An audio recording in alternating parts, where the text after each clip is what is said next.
je serai le meilleur dresseur. Je me battrai sans répit. Je ferai tout pour être vainqueur et gagner les défis. Je parcourrai la terre entière, traquant avec espoir les Pokémon et leur mystère, le secret de leur pouvoir. Casse-toi, Pokémon, fais tout, c'est notre histoire. Ensemble pour la victoire. Pokémon, rien ne nous arrêtera.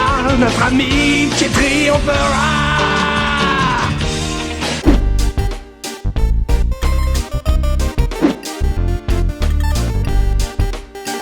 Yo les enfants! Aujourd'hui dans les jouets de papa, la chronique qui assume le fait d'aimer Pokémon et de trouver la mythologie de l'univers cohérent, ouais, rien que ça. On va parler de la figurine Mewtwo, de la collection des Arts par Bandai.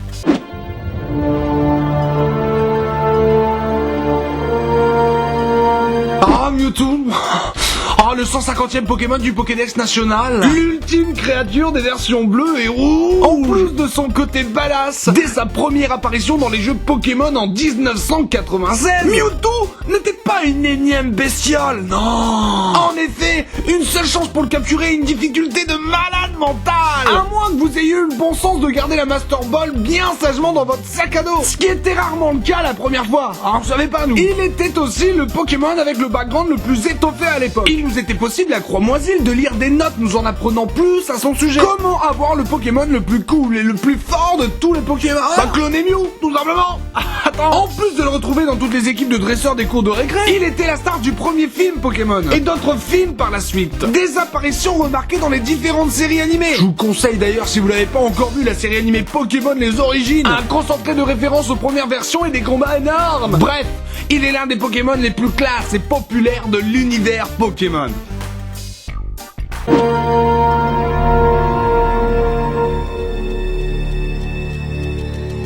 Passons à la figurine maintenant. Et au premier coup d'œil, oh putain, c'est le coup de foudre. Elle est magnifique. C'est Mewtwo comme temps. Et toutes ces articulations me font, personnellement, briller les yeux. 15 cm, 28 points d'articulation, sans compter la queue. Archi-articulé composé de 11 points, 39 alternatives. Imagine le nombre de poses possibles. C'est indécent. On trouve dans la boîte, en plus de la figurine, une boule d'énergie. Une troisième main affublée d'un téton pour tenir cet amas de mana, un socle et son bras articulé, et quelques rares chanceux, alors bien sûr j'en fais bavarder, ont pu découvrir un deuxième Pokémon qui n'est autre que Mew, et un deuxième bras articulé pour le socle, lui étant dédié.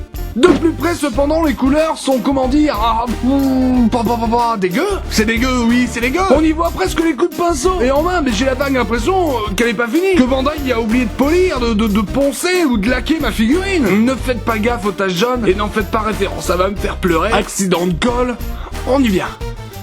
Parlons un peu des articulations. Vous l'avez peut-être vu, mais les bras et la queue se détachent un peu trop facilement. Mais c'est pas le pire. Oh que non. Pour maintenir une articulation, souvent, on fait en sorte que la tête de l'articulation soit trop grosse pour la rotule. L'ennui avec ça, c'est quand le plastique est fin et tout pourri. Ça pète. J'ai brisé la quasi-totalité des doigts de Mewtwo. Et franchement, tout en recollant chaque doigt de mon Mewtwo, j'en ai mis partout d'ailleurs, toutes les taches jaunâtres dégueu parce que j'ai de la colle de merde. Mais de grosses larmes coulaient sur mes joues.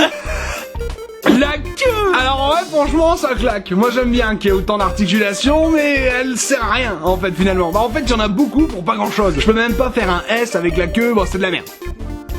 La boule d'énergie maintenant. Franchement, attends, j'ai quelque chose à rajouter. C'est laid putain. C'est moche. Vous allez me dire que je suis dur avec cette figurine. Franchement non. Attends, je me suis offert cette merde pour 60 boules. Aujourd'hui elle est introuvable en dessous de 79 € hors frais de port. J'ai cherché et tout est chic. Parce que je vous ai pas parlé du socle et sa pince minable et sa finition déplorable. Même le plastique de la boîte fait tiep. C'est simple, mais moi j'ai cru avoir eu affaire à de la contrefaçon, je vous le dis. Oh oui, non mais comme ça moi, du but en blanc. Bandai, c'est les gars derrière les figurines Chevaliers du Zodiac. Les gars, c'est pas des branleurs. Et là, ils nous font de la merde.